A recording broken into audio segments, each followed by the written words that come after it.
One claims it's the company's only chance for survival. Atari has filed for Chapter 11 bankruptcy protection. The 31-year-old AWA presents the difference. Kodak is filing for Chapter 11 bankruptcy protection.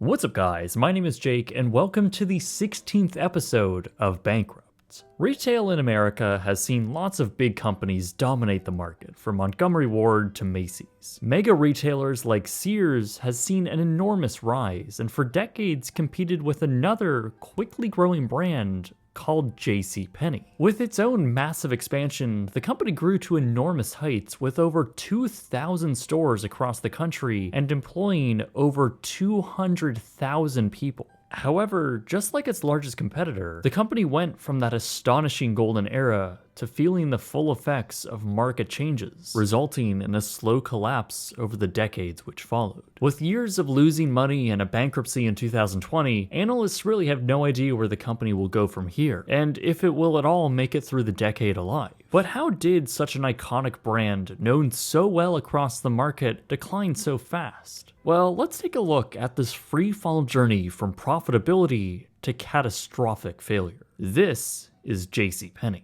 It all started with a man named James Cash Penney. After graduating from high school, he moved to Colorado to work at a rural store called the Golden Rule. It was 1898, and the store brand was now expanding. With James very interested in the company and looking to include himself in a bigger way, he put up the money to become a partner and open his own location in his new home of Kemmerer, Wyoming. James ultimately opened a few more Golden Rule stores and actually bought out the other partners by the turn of the century. He had now owned the majority shares, and with 34 locations now under his belt, James had decided to rebrand the entire company under his name, using the initials of his first and middle name. In 1913, the JCPenney Company was formed, and it was very much run in the form that James had wanted. As a deeply religious man, Penney ran the company with kindness and what met his standards. He only hired those who didn't drink or gamble and only accepted cash at their stores to avoid shoppers getting stuck using credit. All of these JCPenney stores were located in rural areas and often provided these small communities with their first department store-like experience. James's stores offered many products, often at cheap prices, and that proved to be rather successful. As the corporate office moved to New York City, the brand continued to grow, opening another 141 stores by 1917. Beside the quality products offered at his stores, an early success of the brand was their private label clothing, a way for the company to control their own product quality while undercutting the brand label products. JCPenney would then see great margins by doing so, and made their stores the only place where you can buy them. By now, the brand's growth was accelerating at a truly unbelievable rate. In 1925, the company brought in over $91 million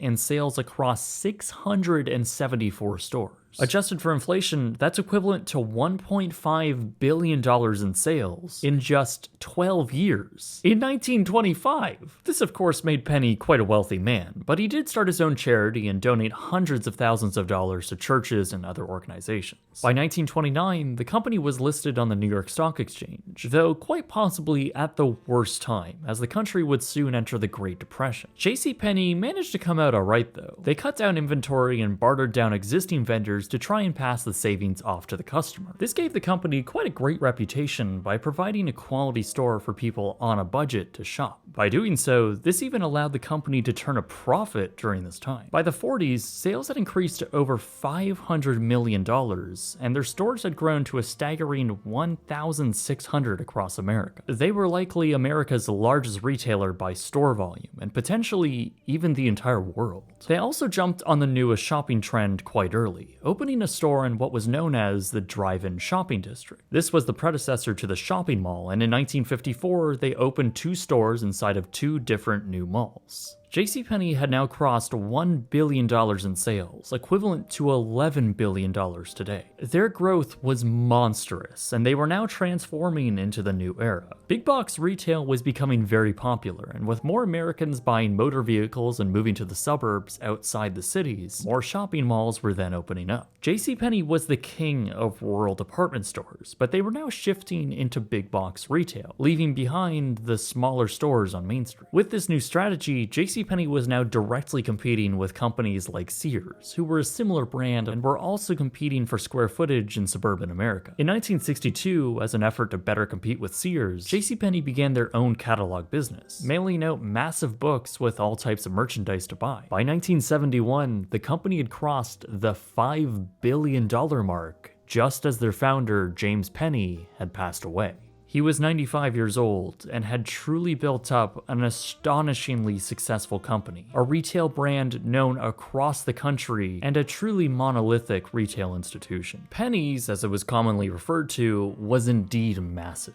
In 1973, the company had reached its all-time peak of 2,053 stores across America. The catalog business was now expanding, and with new exclusive lines of fashion from select designers, consumers had gravitated to the trendy designs, and due to the lower quality material, the low purchase price associated. By the mid-70s, though, sales were down thanks to an economic depression, and investors began wondering if the company's low-margin products and the massive expansion efforts were going to start hindering the major profit centers. The brand was most reliant on fashion, and some saw that as a weakness, susceptible to decline if the market were to change. Smaller specialty apparel stores were creeping up, and JCPenney combated this with their own exclusive lines of men's and children's clothing. But with record sales through the early 80s, they were cutting down on product categories that executives didn't care to focus on, like hardline appliances, auto service, and lawn care. These were all being dominated by Sears, and JCPenney waved the white flag, choosing to instead focus on other categories and renovate their stores. This brought the company further away from a one-stop shop department store and more into a focus of apparel and home goods, two categories that were already successful. But this is all while their competitors like Sears and Montgomery Ward continued with widening their product range.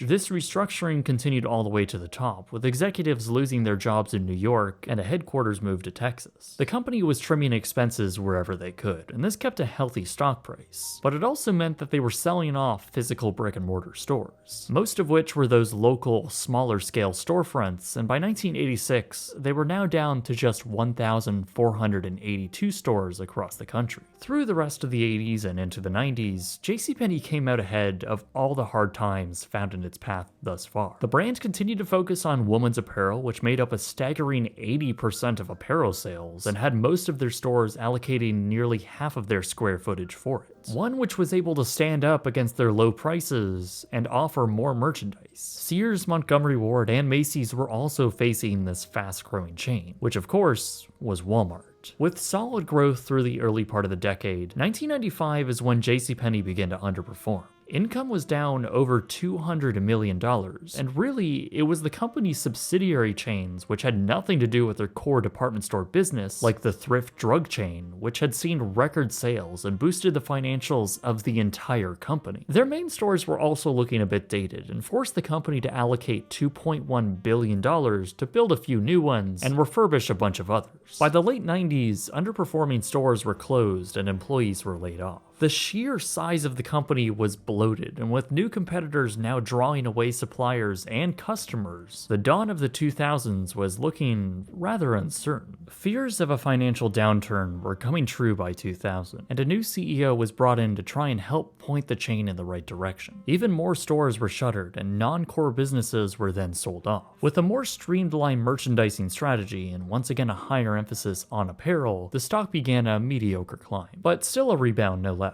Suburban moms were the focus of JCPenney now, and with many of their stores located in suburban shopping malls, they were positioned well for this market. Other brands like Kohl's were also going for this market, as were Sears, Macy's, and Walmart to a lesser degree. But a bleak reality was dawning over the retail landscape, with another competitor just a decade ago, Montgomery Ward, declaring bankruptcy that year in 2001. It was one of the first major losses for a department store brand killed off by these changing markets. By the next year, JCPenney celebrated their 100th year anniversary and introduced some private label items and made a deal with the European company LVMH to create a store within a store concept with Sephora. This was a really great idea and got younger girls inside the store, increasing the likelihood of them becoming interested in one of the many private label apparel items they offer. So JCPenney doubled down on their department store focus, selling their massive drugstore chain Eckhard to Rite Aid in 2007. They also set out to try and rebrand their image to varying degrees of success. With more private label launches and a partnership with Seattle's Best Coffee to bring cafes into their stores, the decline of sales was still not letting up. With a data breach to pile on in 2009, the company had declined to just $17.5 billion in sales.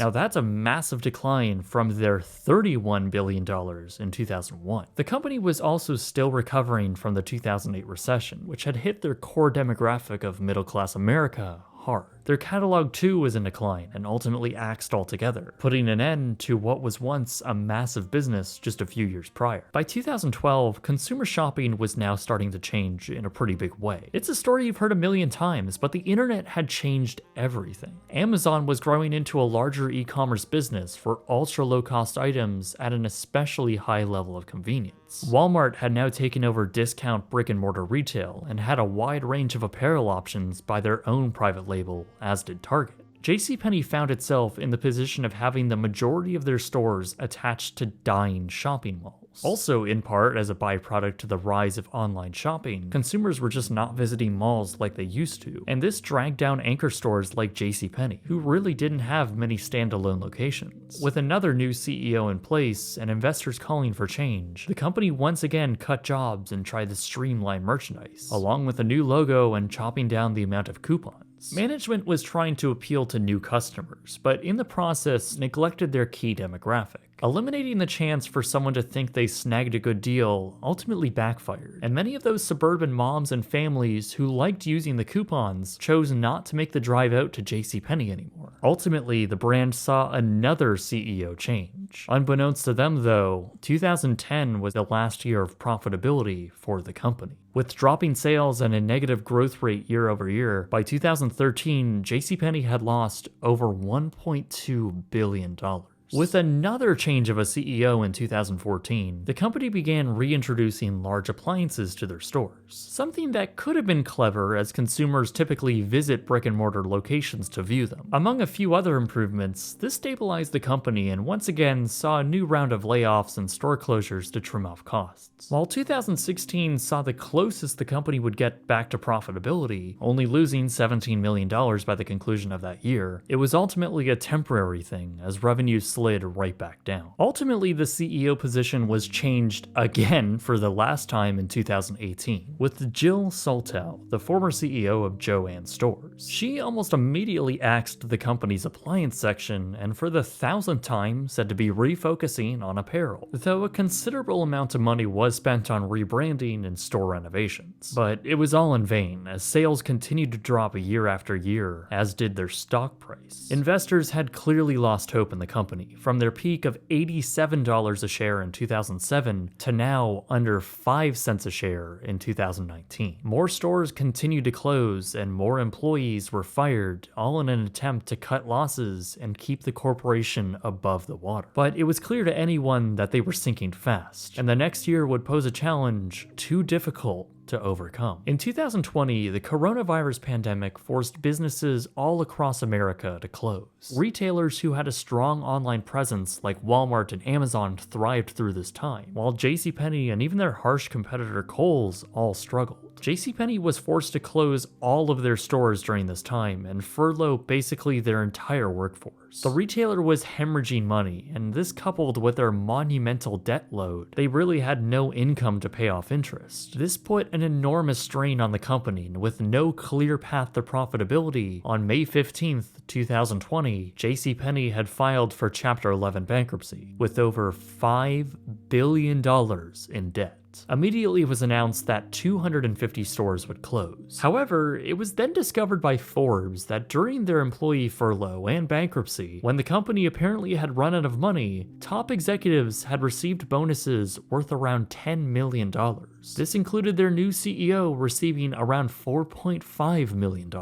This was a pretty greedy image, paying out bonuses with the little money they had left, and really soured morale with lower-level employees, to which tens of thousands were still on payroll. In their bankruptcy filings, they began selling more stores and asked the court for more time to find a potential buyer. By late 2020, they actually found one. Both Simon Property Group, the nation's largest mall owner, and Brookfield Property Partners, a commercial real estate investment firm, agreed to purchase the JCPenney Corporation for $1.7 billion, taking on the company's retail assets and substantial debts. But Brookfield and Simon are massive companies with a lot of liquidity backing them. They were willing to take on this dying retailer. And that brings us to today, with JCPenney in a weird position. Clearly the way that the company had been structured for the last century no longer works. The majority of their stores are in dying or not very well kept malls. While retailers like Kohl's found a good balance in their locations, JCPenney had good stores for the period of the 70s to the early 90s. Now they're largely seen as a company from that era, and unless your family has brand allegiance to a private label they currently sell, or you found a great deal on some small appliance, really what other reason do you have to visit? JCPenney found itself with a bunch of stores nobody wanted to go to, and because of that, failed to update their product lines and stores to keep up with modern standards. They had so many employees and so many stores across the country that once the market began to change rather suddenly, the sheer number of unprofitable ones started dragging down the entire company. Even today, it's not exactly the trendiest department store, with its out-of-touch ads and a market demographic that is also shifting away from shopping in person. It all feels a bit cheap now, with beige, uninteresting locations. The exact same problem Sears had with such a bland store, and I'm really not sure how much longer they have. But what I do know is what they've left behind in their sinking wake. I visited a few abandoned malls over the years with dead, label-scarred monoliths, clearly marked as a JCPenney. Just recently, I documented an abandoned mall with a relatively recent vacated location, and it all felt very sad. There's no denying that JCPenney has had a historic and incredible rise over the last century. The very fact the company has been around for so long has been a testament on how powerful it once was. James Penney grew what was a small chain of discount stores into what was one of the largest department store chains in the entire world.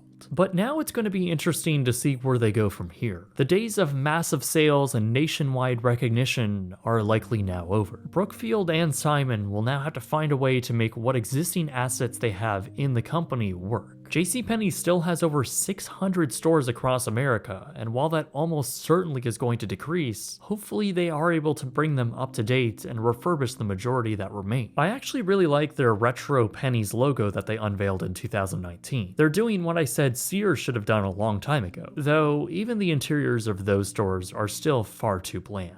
In April 2022, their owners actually made a bid to buy their once major competitor, Kohl's, for around $8.6 billion. However, that offer was priced at around $60 a share, which their stock price has now dropped to $30 a share. So I'm not sure if that offer is still actually going to go through. In the meantime, and until something major happens with the company, JCPenney is going to continue operating in outdated suburban malls as an outdated brand. It's really out of time and money. So it's really a matter of how much capital this 120-year-old retailer will burn through before it's bankrupt for a second and likely final time. Abandoned places, failed companies, and canceled projects have always been a niche topic of interest for me, which all of you have been indulging me in for a decade now. Travel and the hospitality industry is another one of those interests to me, and after the warm reaction I received for my Disney Wish review, I've decided to start a new channel dedicated for travel-related reviews and opinions. It's called Bright Sun Travels, and I've already made a few videos about concierge and if it's worth it on Disney cruises, and the terrible value of Disney's contemporary resorts club-level rooms. Go watch some of those videos, and if you like them, please consider subscribing. Just like here on this channel, there's plenty more to come in the new year. My name is Jake, and thank you very much for watching.